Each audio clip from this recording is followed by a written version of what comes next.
সুপ্রিয় দর্শক, আমি আফজাল হোসেন স্বাগত জানাচ্ছি সম্পাদকীয়তে। অভ্যন্তরীণ এবং বহির্বিশ্বের হুমকি মোকাবেলায় জাতীয় ঐক্যের উপর জোর দিয়েছেন বিশিষ্টজন ও রাজনৈতিক দলের প্রতিনিধিরা। জাতীয় নিরাপত্তার স্বার্থে জাতীয় ঐক্য অপরিহার্য শিরোনামে জাতীয় সংলাপে রাজনৈতিক দলের নেতারা বলেছেন, নির্বাচন যত দেরি হবে তত জাতীয় নিরাপত্তার ঝুঁকি বাড়বে। তবে রাষ্ট্রের মৌলিক সংস্কার না করে নির্বাচন হলে জাতীয় ঐক্য ধরে রাখা কঠিন হবে বলেও মনে করেন অনেকেই।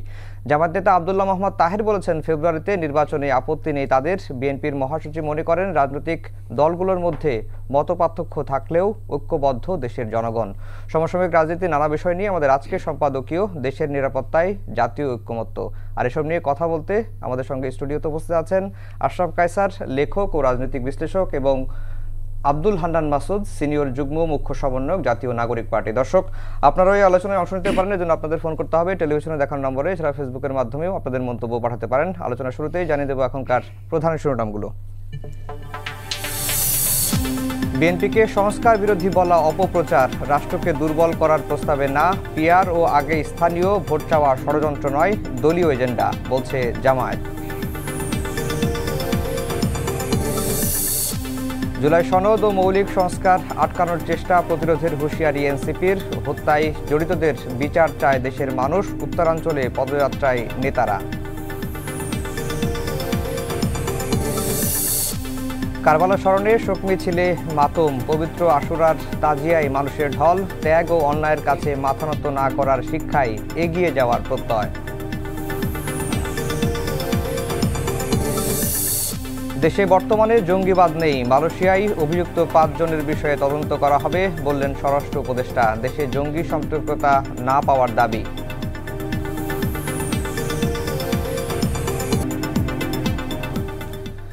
দর্শক, শিরোনাম শুনছিলেন। আমরা আজকের আলোচনার বিষয় দিয়েছি দেশের নিরাপত্তায় জাতীয় ঐক্যমত্য। আলোচনায় ফিরব। আশরাফ কায়সার ভাই, শুরুতে আপনাকে স্বাগত জানাচ্ছি। আপনি স্টুডিওতে আসার আগে একটি স্ট্যাটাস দিয়েছেন যে দীর্ঘ আধা যুগ পর সময় টিভিতে আসলেন। আমার মনে হয় এই সময়টা আরও বেশি হবে। যাই হোক, দেশের রাজনীতিতে অনেক বিষয় ঘটে গেছে। সম্প্রতি জামায়াতের আমিরও গতকালকে একটি মন্তব্য করেছেন যে দেশের রাজনীতির আকাশে কালো মেঘের আনাগোনা, এবং এনসিপি জুলাই পদযাত্রা করছে। উত্তরাঞ্চলে তাদের পদযাত্রাটি এখন রয়েছে। আগে স্থানীয় নির্বাচন নাকি জাতীয় নির্বাচন, এই বিতর্কটি আছে। এর মাঝে আবার যোগ হয়েছে পিআর পদ্ধতির নির্বাচন। আজকে জামায়াতের একজন নেতা বলেছেন যে এটি তাদের আসলে দলীয় এজেন্ডা, এবং তারা ফেব্রুয়ারিতে নির্বাচন হোক, এটি তাদের আপত্তি নাই। সব মিলিয়ে নির্বাচনের রাজনীতি আসলে কোন দিকে গড়াচ্ছে? আমার যেটি ধারণা যে দলগুলো তাদের ইস্যুগুলোকে সামনে আনতে চাচ্ছে, এক ধরনের দর কষাকষির চেষ্টা হচ্ছে, এবং ঐক্যমত্য কমিশনের সাথে মিটিংয়ে গিয়ে তাদের আখেরে লাভ হবে এমন জায়গাগুলো বিবেচনা করার চেষ্টা করছে। আমি যদি প্রথমে বিএনপির কথা বলি, দেখুন, বিএনপি সবচেয়ে বড় দল, এবং যখনই নির্বাচন হোক তাদের ক্ষমতায় যাওয়ার সম্ভাবনা সবচেয়ে বেশি। সেই দলটির দিক থেকে কিন্তু আমরা প্রথম দিকে যেরকম বাধা দেখেছিলাম সংস্কারের ব্যাপারে, অথবা আপত্তি দেখেছিলাম, অথবা তাদের অনেক ধরনের কনজারভেটিভ অ্যাটিটিউড দেখেছিলাম, আমি কিন্তু এখন বলবো যে তারা অনেক জায়গায় ছাড় দিয়েছেন। ধরেন, দ্বিকক্ষ বিশিষ্ট পার্লামেন্টের ব্যাপারে বলেছেন, প্রধানমন্ত্রী 10 বছরের বেশি থাকবেন না, তারা যদিও 2 মেয়াদ বলছেন না, এবং আপনার 70 অনুচ্ছেদের ব্যাপারে, এগুলো কিন্তু আমার মনে হয় বড় ছাড় দেওয়া বা একমত হওয়া ঐক্যমত্যের জায়গাটিকে। দেখুন, সরকার চালাতে হলে বা দেশ চালাতে হলে আপনার এক্সিকিউটিভ পাওয়ার লাগবে, এবং সেই জায়গাটিতে কাউকে সেই জায়গাটি দুর্বল করে ফেললে বা অতিরিক্ত সংস্কারের চেষ্টা করলে রাষ্ট্র দুর্বল হবে, এমন জায়গায় যাওয়া কিন্তু যাবে না। তবে আমি মনে করি যে ঐক্যমত্যের স্বার্থে, দেখুন, বিএনপির ব্যাপারে মূল সন্দেহটি কী বা অভিযোগটি কী? তাদের অতীতের শাসন ভালো ছিল না। 16 বছর আওয়ামী লীগের দুঃশাসন দেখে মানুষ বিএনপি যে ভালো হবে এর গ্যারান্টি খুঁজে পাচ্ছে না। গত 11 মাসে আমরা রাস্তাঘাটে মাঠ পর্যায়ে বিএনপির যে দুষ্কর্মগুলো দেখছি, গুন্ডামি দেখছি, ছিনতাই দেখছি, দখলদারিত্ব দেখছি, তাতে মানুষ আস্থা রাখতে পারছে না। যদিও তারেক রহমান, আমি বলে থাকি, গত 11 মাসে আমার চোখে অনেক ধাপ এগিয়েছেন নেতৃত্বের গুণাবলীতে। বিএনপির শীর্ষ নেতৃত্বকেও আমরা অনেক সময় ম্যাচিওর দেখছি, ঐক্যমত্যের পক্ষে দেখছি, জাতীয় স্বার্থের পক্ষে দেখছি। কিন্তু যেই জিনিসটি, দেখুন, তারা তো আর আপনার ঘরের কাছে এসে রাজনীতি ডেলিভার করে না। পাড়া মহল্লায় যিনি রাজনীতিটি ডেলিভার করেন বা বিএনপির নামে যিনি পরিচিত এবং যিনি প্রার্থী হবেন, যিনি সংসদ সদস্য হবেন, তার চরিত্রটি মানুষ দেখতে পাচ্ছে এবং সেটি গত 11 মাসে ভালো না। বিএনপিকে মানুষ হয়তো মেনে নিবে, কিন্তু ভয়ের সঙ্গে মেনে নিবে। এটা বিএনপির জন্য খুব খারাপ, কেননা তাহলে ভবিষ্যতে যে সরকারটি হবে তার আয়ু নিয়েও আমাদেরকে চিন্তা করতে হবে। আমরা যদি জামাত ইসলামীর দিকে তাকাই, জামাত ইসলামী একসময় কিন্তু আপনার ফেব্রুয়ারিতে নির্বাচন মানছিল না, ডিসেম্বরে মানছিল না, এবং তাদের একটা বক্তব্য ছিল, তারা অনেকটা ভাবতে শুরু করেছিল যে এই পরিবর্তনে জামাতের রাজনৈতিক প্রবৃদ্ধি অনেক হবে। গত 2-3 মাসে আমরা দেখতে পেয়েছি জামাত সম্বিত ফিরে পেয়েছে এবং তারা অনেকটা নিজেদের মতো করে বুঝতে পেরেছে যে তাদের পরিধি আসলে কতটুকু হতে পারে। এখন আজকে আপনি যেটি বলছিলেন যে ফেব্রুয়ারিতে নির্বাচনে তারা আগ্রহী, তারা সংস্কারের দিকে জোর দিচ্ছে, তারা বিচার প্রক্রিয়ার দিকে জোর দিচ্ছে। আমার ধারণা কোনো রাজনৈতিক পক্ষই সংস্কার ছাড়া নির্বাচন হোক সেটি বলছে না, বিচারের একটি অগ্রগতি ছাড়া নির্বাচন হোক সেটি বলছে না। দেখুন, আপনি যদি সাধারণ মানুষের কাছে যান, তারা কিন্তু মনে করবে যে আপনি সংস্কার, একটা গুণগত মানের সংস্কারের প্রতিশ্রুতি আদায় করা অথবা চুক্তি না হওয়া ছাড়া আপনি নির্বাচনে যাবেন না। কেননা নির্বাচিত যারা হন তারা এরপরে কি আচরণ করেন এটি বাংলাদেশ ভয় পায়। কাজেই আমাদেরকে দেখতে হবে যে জামাত ইসলামীও কিন্তু হয়তো পিয়ার নিয়ে কথা বলছে, হয়তো স্থানীয় সরকার নির্বাচনের কথা আগে বলছে। এনসিপিকে 2 মাস বা 1 মাস আগেও অত্যন্ত পথহারা শিশু মনে হয়েছে, যারা রাজনীতিতে নতুন, কিন্তু তাদের চোখ মুখ, তাদের কারো কারো ব্যাপারে অভিযোগ উঠেছে প্রচলিত রাজনীতির সুবিধা নেওয়ার, কারো কারো ব্যাপারে অভিযোগ উঠেছে ক্ষমতার পদ পদবি ব্যবহার করার। আমরা অদ্ভুতভাবে লক্ষ্য করলাম যেই বৈষম্য বিরোধীর নেতারা একটি শেখ হাসিনার মতো পরাক্রমশালী মহিলাকে ঝেঁটিয়ে দেশ থেকে বিদায় করতে পারল, তারা রাজনীতির অনুশীলনের জায়গায় এসে অত্যন্ত পথভ্রান্ত, এবং তাদেরকে দেখে মনে হয় নাই তারা কোনো রাজনৈতিক গোষ্ঠী। তাদের বক্তব্যের কোনো মিল নাই, আচরণের কোনো মিল নাই, তাদের লক্ষ্যের কোনো নিশানা নাই। কিন্তু গত 2 সপ্তাহ ধরে আমরা যদি উত্তরবঙ্গে তাদের যে পথযাত্রা দেখতে পাচ্ছি, আপনি যদি ছবি, আমি বাংলাদেশের সব মিডিয়াকে রিকোয়েস্ট করব তারা এনসিপির পথযাত্রা যেন ফলো করেন। দেখুন, বাংলাদেশের মানুষ এই ছাত্র নেতাদের ব্যাপারে এখনও আগ্রহী, তাদের অনেক বক্তব্য আছে গেম চেঞ্জিং। বাংলাদেশের মানুষ রাজনীতির প্রতি বীতশ্রদ্ধ, প্রচলিত রাজনীতির প্রতি।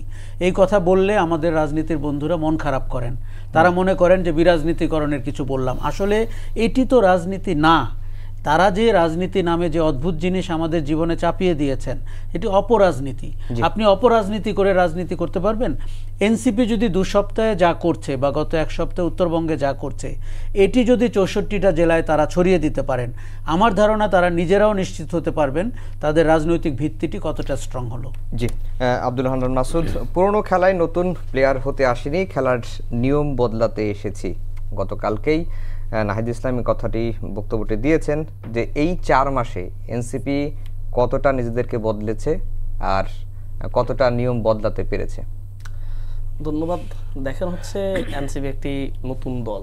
আমি বলবো যে হচ্ছে এই দল এখনো ভ্রূণ, এখনো প্রসব হয় নাই, জন্ম নেয় নাই। নিবন্ধন হলে হয়তো আপনি বলতে পারবেন যে হচ্ছে দল হিসেবে জন্ম নিয়েছে।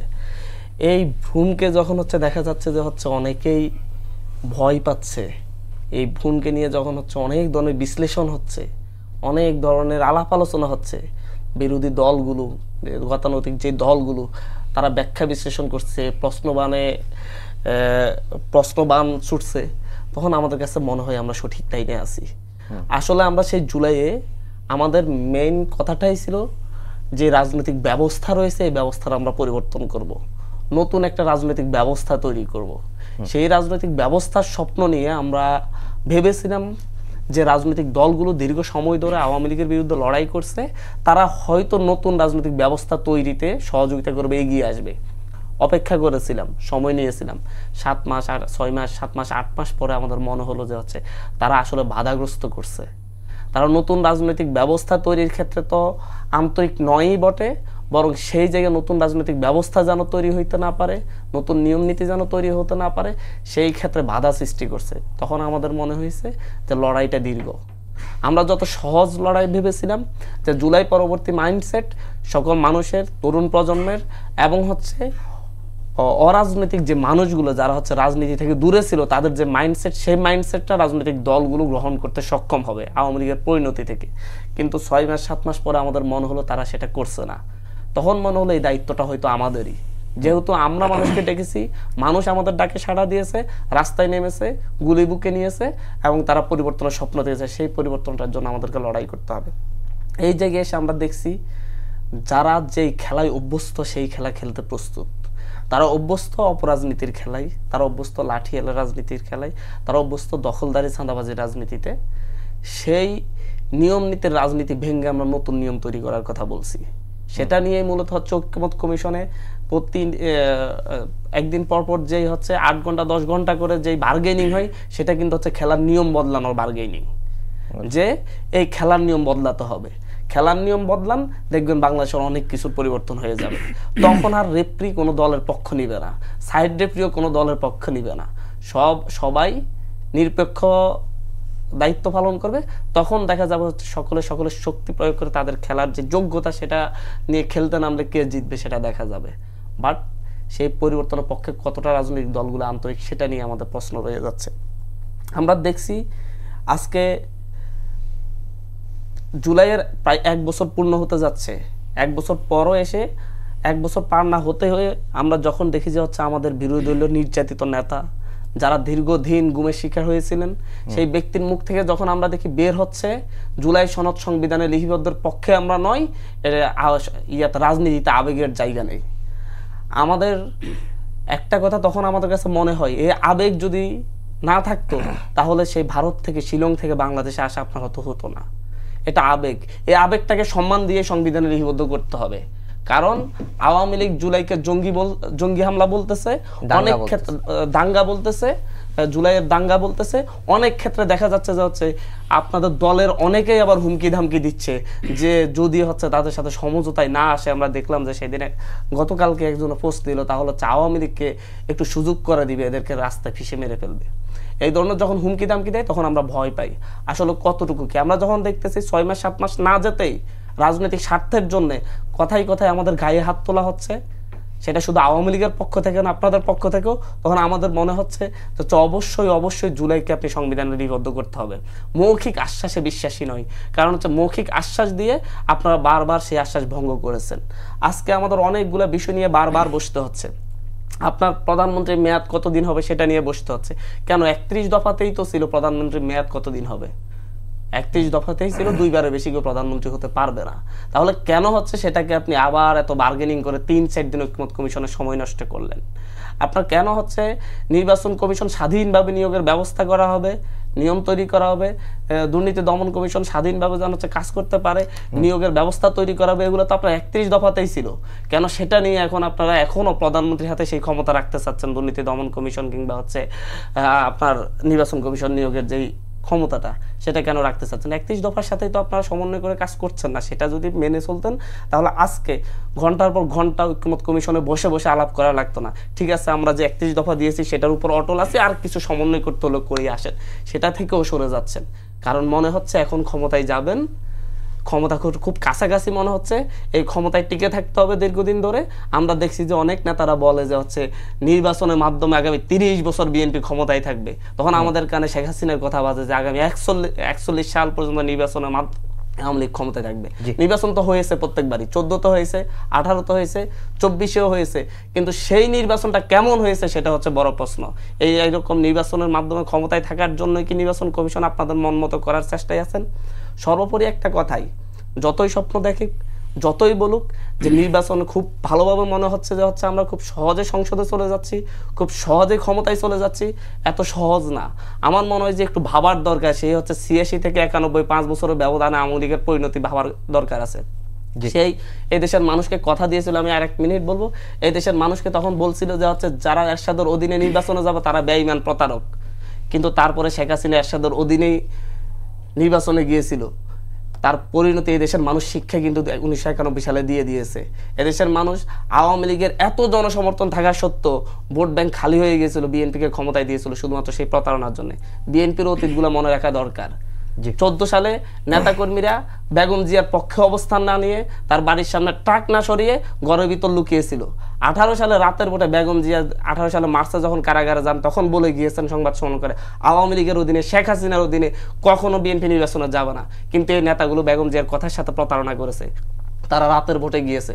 রাতের ভোট হওয়া সত্ত্বেও পুরোপুরি মানে একটা নিশ্চিত হওয়া সত্ত্বেও যে এটা রাতের ভোট হয়েছে এবং বিএনপিকে হারানো হয়েছে, তারপরও তারা সেই সংসদে গিয়ে শেখ হাসিনাকে বৈধতা দিয়েছিল।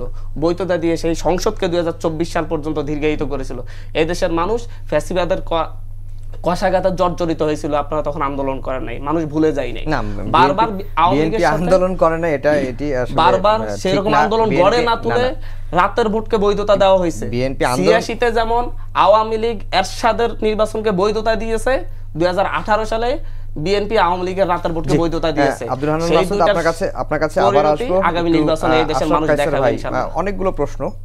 প্রথম প্রশ্ন যেটি হান্নান মাসুদকে আমি করেছিলাম যে খেলার নিয়ম বদলাতে এসেছে এনসিপি, এটি তারা বলছে, কতটুকু নিয়ম বদলাতে পারবে বা 4 মাসে পেরেছে, এটি একটি দিক। আর বিএনপি ক্ষমতায় কাছাকাছি, এই কারণে সংস্কার থেকে তারা সরে যাচ্ছে। যে 31 দফা দিয়েছিল, 31 দফা তো 5 আগস্ট আগে দিয়েছিল, এখন 5 আগস্টের পরে যখন দেখছে যে ক্ষমতায় কাছাকাছি, সে কারণে অনেক কিছু থেকেই সরে যাচ্ছে। দেখেন, নাহিদের বক্তব্য আমি শুনেছি এবং খুবই আশাব্যঞ্জক বক্তব্য, কিন্তু এটি বলা যত সহজ, করা অনেক গুণ কঠিন। গত 11 মাসে নাহিদ এবং তার দলের বা তাদের আন্দোলনের নেতৃবর্গের আচরণে তো আমরা তা দেখিনি। আমরা কি দেখেছি? তারা কাউন্সিলরদের সাথে মিটিং করেছে, আওয়ামী লীগের ফেলে যাওয়া লোকজনের কে মানে কোথাও কোথাও আশ্রয় নিয়েছে কিংবা বরণ করেছে। আমরা শুনেছি গোয়েন্দা সংস্থার সাথে কথা বলেছে। আমরা দেখতে পেয়েছি 100টা গাড়ি নিয়ে একজন এলাকায় গিয়েছেন ইত্যাদি। তখন আমাদের দুঃখ লেগেছে এই যে যেই রাজনীতিতে এই ছেলেদের কোনো ভবিষ্যৎ নাই, সেই রাজনীতি তাদেরকে কে করতে বলেছে? অথবা আপনি যদি আদর্শের দিক থেকে দেখেন, বাংলাদেশের সেন্টার লেফট, সেন্টার রাইট কিংবা সেন্টার কোন দিকে আসলে এনসিপি যাবে, এটা তাদের ঠিক করতে হবে। কারণ না, যেখানে খুব ক্রাউডেড, আপনি যদি সেই জায়গাটিতে পার্ক করেন নিজেকে, তাহলে আপনি ভোট কোত্থেকে পাবেন? সেখানে তো অনেক দল আছে। কাজেই আমি এই জিনিসগুলো বলছি, একটা হচ্ছে তাদের আদর্শের জায়গা ঠিক করতে হবে, আরেকটা হচ্ছে তাদের প্র্যাকটিসের জায়গা ঠিক করতে হবে। দেখুন, বিএনপিকে আমি একটু আগে যে সমালোচনাগুলো করলাম, এখন এনসিপি যদি তার নেতৃবর্গের উপরে মানে কন্ট্রোল না রাখে, তাহলে নাহিদের এই কথার কোনো মিল আপনি বাজারে পাবেন না। তখন কি হবে? আমরা দেখতে পাবো একটা পরাস্ত সৈন্য দলের মতো, তারা হয় জামাতের কাছাকাছি অথবা বিএনপির কাছাকাছি অথবা প্রচলিত রাজনীতির কাছাকাছি হয়ে একটা তৃতীয় শিশু হিসাবে রাজনীতিতে বেঁচে থাকার চেষ্টা করবে, যেটি গণ অভ্যুত্থানকে যারা ভালোবেসেছে, যারা গণ অভ্যুত্থানে অংশ নিয়েছে, তাদের প্রত্যাশার অনেক নিচে এনসিপি অপারেট করবে। আচ্ছা, দ্বিতীয় কথা বলি বিএনপির ব্যাপারে। এটি সত্যি, যদি 5ই আগস্টের আগে আপনি ঐক্যমত্য কমিশনের এই আলোচনা করতেন, আপনার সর্বোচ্চ 5 ঘন্টা লাগতো একমত হতে, এখন 5 মাস লাগছে। এর কারণটি হচ্ছে হাসিনা পালিয়ে গেছে, এর কারণটি হচ্ছে অনেকেই ক্ষমতায় যাওয়ার স্বপ্ন দেখছে, এর কারণটি হচ্ছে 2বারের বেশি প্রধানমন্ত্রী হবেন কি হবেন না, এ নিয়ে তাদের মধ্যে উসখুস চলছে।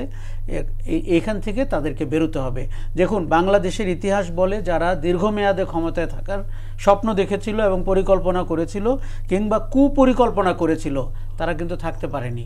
আপনাকে জনগণের ভালোবাসা নিয়ে, মানুষের ভালোবাসা নিয়ে ক্ষমতায় থাকতে হবে। আমি একটা দুঃখের কথা বলি, 11 মাসে এসে আমরা এখন তর্ক বিতর্ক করছি ঐক্যমত্য কমিশনে কি হবে। এই দলগুলোর গত 16 বছরে কোনো অস্তিত্ব ছিল?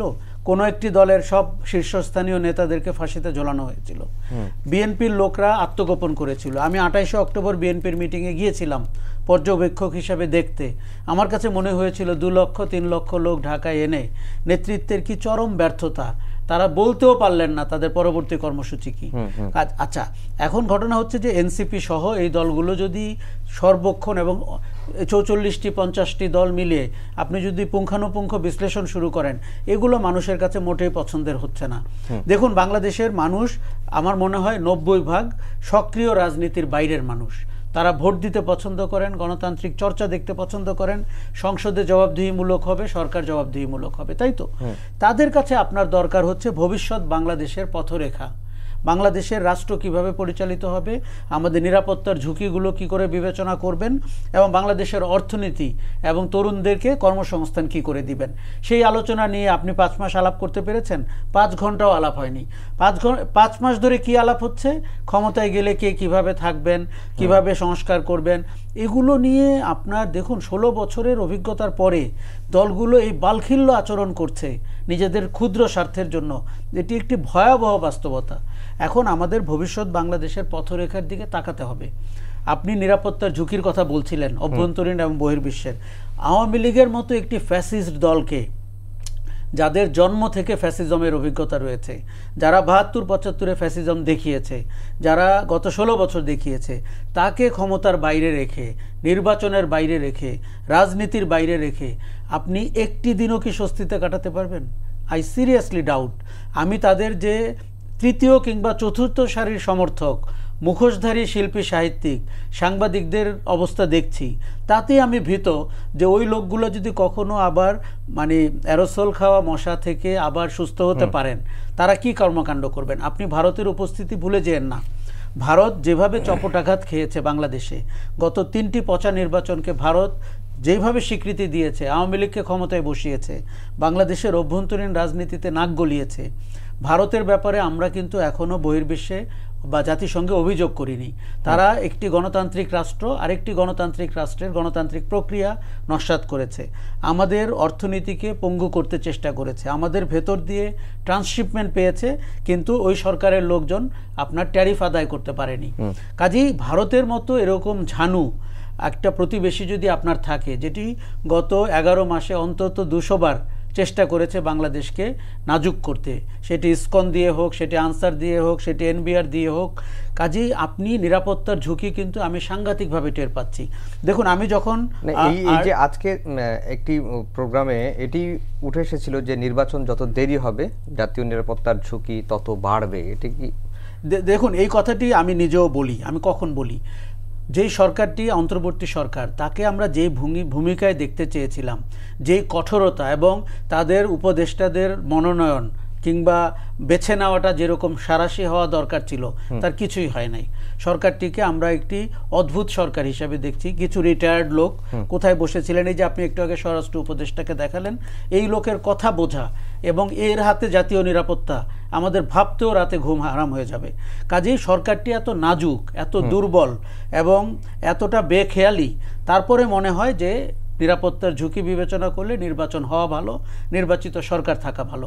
কিন্তু সরকার যদি আরেকটু কঠোর হতো, তারা যদি প্রথম 7 দিনে একটি গণ অভ্যুত্থান পরবর্তী সরকার যেভাবে ব্যবহার করে সেইভাবে প্রশাসন সাজাতে পারতেন, সামরিক বাহিনী, র্যাব, পুলিশের ভেতরে যদি আপনি সংস্কার করতে পারতেন, সরকার নিজেও ভালো পারফর্ম করতো, রাষ্ট্রও কিন্তু অনেক নিরাপত্তার ভেতরে যেত। আমি শুধু আপনাকে একটা তুলনামূলক উদাহরণ দিই। লতিফুর রহমানের তত্ত্বাবধায়ক সরকার 3 মাস ছিল, একটি নির্বাচন করে গেছে এবং 3 মাসে কি কি করেছে আপনি বের করে দেখবেন। আর 11 মাসের ইউনূস সরকার কি করেছেন তুলনামূলক পর্যালোচনা করে দেখবেন। আমাদের একটি জাতীয় রোগ হয়েছে, সেটি হচ্ছে ব্রেকিং নিউজে আসার। এই যে উপদেষ্টারা টিভি ক্যামেরার সামনে আসেন, বিনা কারণে বলতে শুরু করেন এটি করবেন সেটি করবেন, যা করবেন সেটি তো মানুষ দেখতে পাবে। আমরা এখন পর্যন্ত বিচারের অগ্রগতি দেখছি না, আমরা এখন পর্যন্ত ঢালাও মামলা দেখছি। এই যে মিডিয়াতে যারা অপরাধী সাংবাদিকতা করেছেন, তাদেরকে আমরা সুচারুভাবে সঠিক মামলায় আমরা দিনের আলোতে দেখতে চাই। তার কোনো কিছুই করছেন না। পুলিশ যেটা করছেন এবং আদালত যেটি করছেন সেটি হচ্ছে গণহারে মামলা দিচ্ছেন এবং চাঁদাবাজির একটি রাজত্ব কায়েম, মামলা বাণিজ্য হচ্ছে। এর ভেতর দিয়ে আপনি নতুন বাংলাদেশ দেখতে পাচ্ছেন না। মানুষ যে জায়গাটিতে হতাশ হচ্ছে। জি হান্নান মাসুদ, যেটি আশরাফ কায়সার বা শুরুর দিকে বলছিলেন যে এনসিপির আসলে আদর্শটা ঠিক করতে হবে, সেন্ট্রাল লেফট, সেন্ট্রাল রাইট, কোন দিকে যাবে এনসিপি? না, এনসিপি শুরু থেকে বলছে তারা সেন্ট্রিস্ট পলিটিক্স করবে, not central left, not central right, centrist. এখন এই যে সেন্ট্রিস্ট রাজনীতি করবে, সেন্ট্রাল রাজনীতিটা করবে, সেটার জন্য তো এনসিপিকে প্রমাণের সুযোগ দিতে হবে। এনসিপির মধ্যে বিভিন্ন মতের মানুষ আছে, এনসিপির মধ্যে বিভিন্ন ধারার মানুষজন আছে, এটা একটা আমরার মতো কাজ করবে। এই জায়গায় মেইন থিমটাকে ধরে রেখে এই জায়গায় হচ্ছে বিভিন্ন মতের মানুষ এসেই আমরার নিচে জায়গা করে নিতে পারবে, সে তার মত ধারণ করতে পারবে। যেটা হচ্ছে আমেরিকা আপনার হচ্ছে রিপাবলিকান পার্টি যেভাবে হচ্ছে সকল মতের মানুষজনকে তাদের পার্টির আন্ডারে একটা আমরেলা হিসেবে কাজ করছে, সেই রকমই হচ্ছে আমাদের এনসিপির চিন্তাধারা। কারণ এটার জন্য একটু সময় দিতে হবে, বুঝতে হবে কোন দিকে আগাচ্ছে। আমাদের যেমন হচ্ছে রাইটিস্ট মানুষজন এনসিপির ভিতরে থাকবে, তেমনই হচ্ছে আপনার লেফটিস্টও থাকবে, আবার হচ্ছে সেন্ট্রিস্ট মানুষজনও থাকবে। সব ধরনের মানুষজনের অংশগ্রহণ এনসিপিতে থাকতে পারবে, তারা তাদের মৌলিকত্ব ধরে রেখেই রাজনীতি করতে পারবে। সেখান থেকে এনসিপি সকলের এই যে অ্যাজ এ আমরেলা সকলকে কিভাবে ঐক্যবদ্ধ রাখা যায় সেই রাজনীতিটাই করবে। এর জন্য আপনাকে মাত্রই তো শুরু হলো 4 মাসে, আপনি হচ্ছে যদি 4 বছর যায় আপনি হয়তো বুঝতে পারবেন যে হচ্ছে আসলে এনসিপি সেটা কতটুকু করতে পারছে। অবশ্যই তৃতীয় বিশ্বের রাষ্ট্রগুলোতে এই ধরনের অবস্থান ধরে রেখে রাজনীতি করা অনেক কঠিন, আশরাফ কায়সার ভাইরা অনেক জানেন। বাট আমরা চাচ্ছি বাংলাদেশে যেভাবে হচ্ছে মূলত বিভাজন করা হয়েছে, রাইটিস্ট লেফটিস্ট, এরপর হচ্ছে মৌলবাদী ইয়াবাদী, এই ধরনের অনেক ধরনের বিভাজন করা হচ্ছে। আমরা সকল বিভাজন থেকে বের হয়ে এসে সকলকে একসাথ করে রাজনীতি করতে যাচ্ছি, এবং বাংলাদেশের মানুষের যেই হচ্ছে আপনার মৌলিক চিন্তাধারা আছে, সাংস্কৃতিক চিন্তাধারা, ধর্মীয় চিন্তাধারা, এগুলোকে অক্ষুণ্ণ রেখে যেন হচ্ছে সকলে রাজনৈতিক মতবাদ ব্যক্ত করতে পারে, একটা ব্যানারের কাছে এসে সকলে যেন নিজেদেরকে নিরাপদ মনে করে, সেই জায়গাটা আমরা তৈরি করার চেষ্টা করছি। গত কয়েকদিন আগে প্রথম আলোর একটি রিপোর্ট দেখলাম যে বিএনপির বিপরীতে একটি ইসলামী দলগুলো জোট গঠনের তৎপরতা চলছে, এবং সেখানে আপনাদের দলেরও নাম দেখলাম নিউজে। এটি যদিও সত্য মিথ্যা আপনারাই ভালো বলতে হবে, এ ধরনের কোনো আলোচনা চলতেছে? দেখেন যে হচ্ছে বিভিন্ন ধরনের আলোচনা তো চলতেছে, বিভিন্ন জায়গা থেকে আমাদের কাছে আসছে যে হচ্ছে একটা জোটের জন্য সবাই চাচ্ছে যে হচ্ছে বিএনপি বিপরীতে একটা জোট হোক, এটা একটা ন্যাশনাল মানে হচ্ছে ডিমান্ড যে হচ্ছে বাংলাদেশে একটা বিরোধী, সেই জোটের নেতৃত্ব দেওয়ার জন্য অনেকে এনসিপির কাছে আসে, এনসিপির সাথে কথা বলে। বাট আমরা এক্ষুনি এসব বিষয় নিয়ে আলোচনা করতে প্রস্তুত নই। আমরা মনে করছি যে হচ্ছে আমাদের এখন নিজের দলটাকে আগে গড়ে তুলতে হবে, এবং তৃণমূল পর্যন্ত মানুষের যে আকাঙ্ক্ষা সেটা আগে আমাদেরকে বুঝতে হবে। আমরা অনেক ক্ষেত্রে আমরা ঢাকা কেন্দ্রিক রাজনীতি শুরু করেছিলাম, সেখান থেকে আমরা তৃণমূলে যাচ্ছি, প্রত্যেকটা পথে প্রান্তরে গিয়ে মানুষের কথা শুনে এবং মানুষের মনোভাব কি, মানুষ কি চাচ্ছে এনসিপির কাছে, এনসিপি কাদের সাথে রাজনীতি করলে বা হচ্ছে নাকি একা রাজনীতি করলে ভালো হবে, সেটাও তো মানুষের কাছ থেকে আমাদের জানতে হবে। আমরা সেই সময়ের অপেক্ষায়, এক্ষুনি কিছু বলার সুযোগ নেই। বিভিন্ন বিষয়ই হতে পারে, এনসিপি এককভাবেও ইলেকশন করতে পারে, আবার জোট ভিত্তিক ইলেকশন করতে পারে, সেটা কাদের সাথে জোট করবে সেই ক্ষেত্রে অনেক ধরনের বিষয় সামনে আসবে, এটাই শেষ কথা নয়। জি, আশরাফ কায়সার ভাই, লাস্টের প্রশ্নটা দিয়েই বা লাস্টের উত্তরটা দিয়ে শুরু করি যে এনসিপি আসলে একা পথ চলবে না নির্বাচনী রাজনীতিতে কোনো জোট করবে, কোন দিকে গেলে ভালো হয়, আপনার মতামতটা জানি। দেখুন, রাজনৈতিক খুঁটির জোর এনসিপির এখনো শক্ত না, আর সফল গণ অভ্যুত্থানকারীরা সফল রাজনীতিক হয় এটাও প্রমাণিত না। কাজেই এবং এনসিপি তার মধ্যে তাদের উপদেষ্টা কারা, কাদের কথা শোনেন, কি ধরনের কর্মসূচি দেন, এগুলো এনসিপির বিষয়। কাজেই আমরা যেটি দেখতে পাচ্ছি, যেহেতু আওয়ামী লীগ নির্বাচনী ম্যাপে কোথাও নেই, অতএব বিএনপির বাইরে একটি বড় জোটের কথা আমরা শুনছি।